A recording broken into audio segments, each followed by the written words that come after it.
তোমাদের কাছে এটা খুব সামান্য ঘূর্ণি হতে পারে, কিন্তু এটা আমাদের কাছে না নন্দাস্থানের আবেগ জড়িয়ে আছে। ছোটবেলার স্মৃতি মনে পড়ে, কত স্মৃতি জড়িয়ে আছে এই ঘূর্ণির সঙ্গে ছোটবেলার। Hello family, welcome to my channel Bangal বৈশাখী।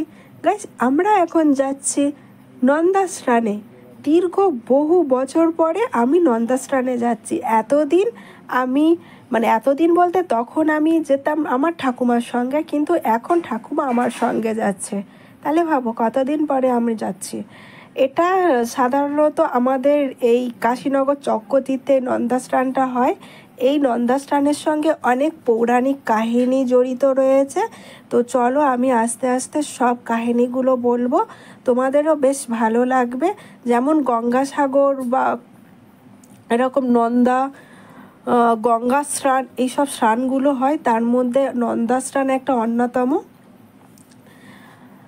তো মেলার কাছে আমরা এসে গেছি, এটা আমাদের কাশীনগর বাজার। মেলার মধ্যে চলে এসেছি, প্রচুর ভিড়।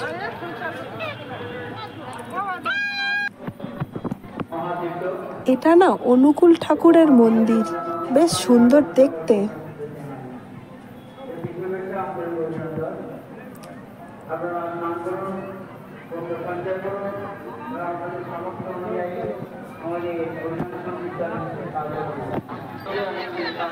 আর এটা আশ্রম, এখানে প্রচুর লোক থাকে।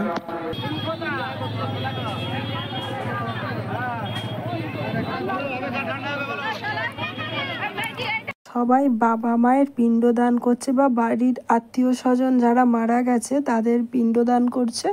তো এখানে প্রচুর লোকের সমাগম। ছবিটা দেখলে বুঝতে পারবে যে কত লোক এর আগে কাজ করে বাড়ি ফিরে গেছে। তো গঙ্গার দু সাইডে বসে বসে এই কাজগুলো করছে এই পুরোহিতরা, এনারা কাজ করিয়ে দিচ্ছে। তো আমি শুনেছি এখানে নাকি এই কাজগুলো করলে আত্মা স্বর্গ লাভ করে।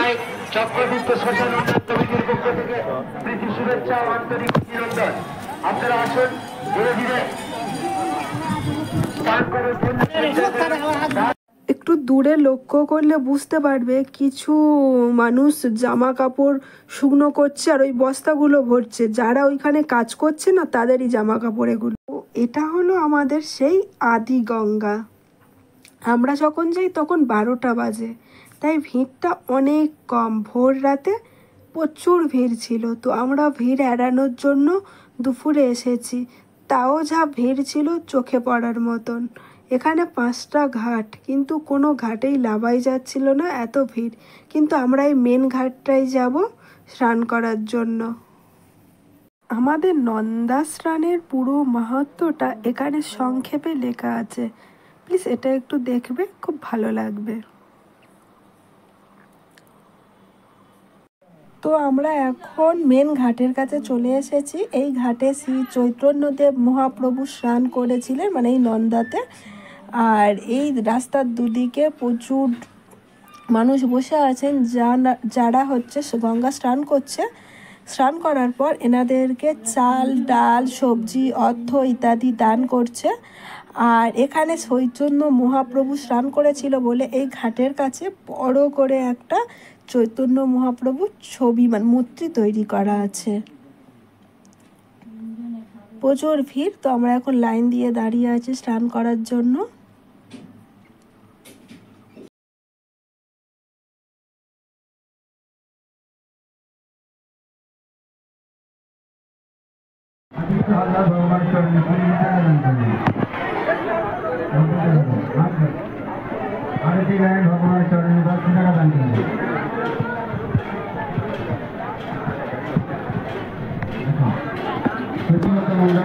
হলো চক্রতীর্থ মহাশ্মশান, যেটা ওই গঙ্গার পাড়ে অবস্থিত। অনেক বড় শ্মশানটা। তো আমাদের নন্দা স্নান করা কমপ্লিট। এখন আমরা বাড়ি যাচ্ছি, যদিও আমি স্নান করিনি।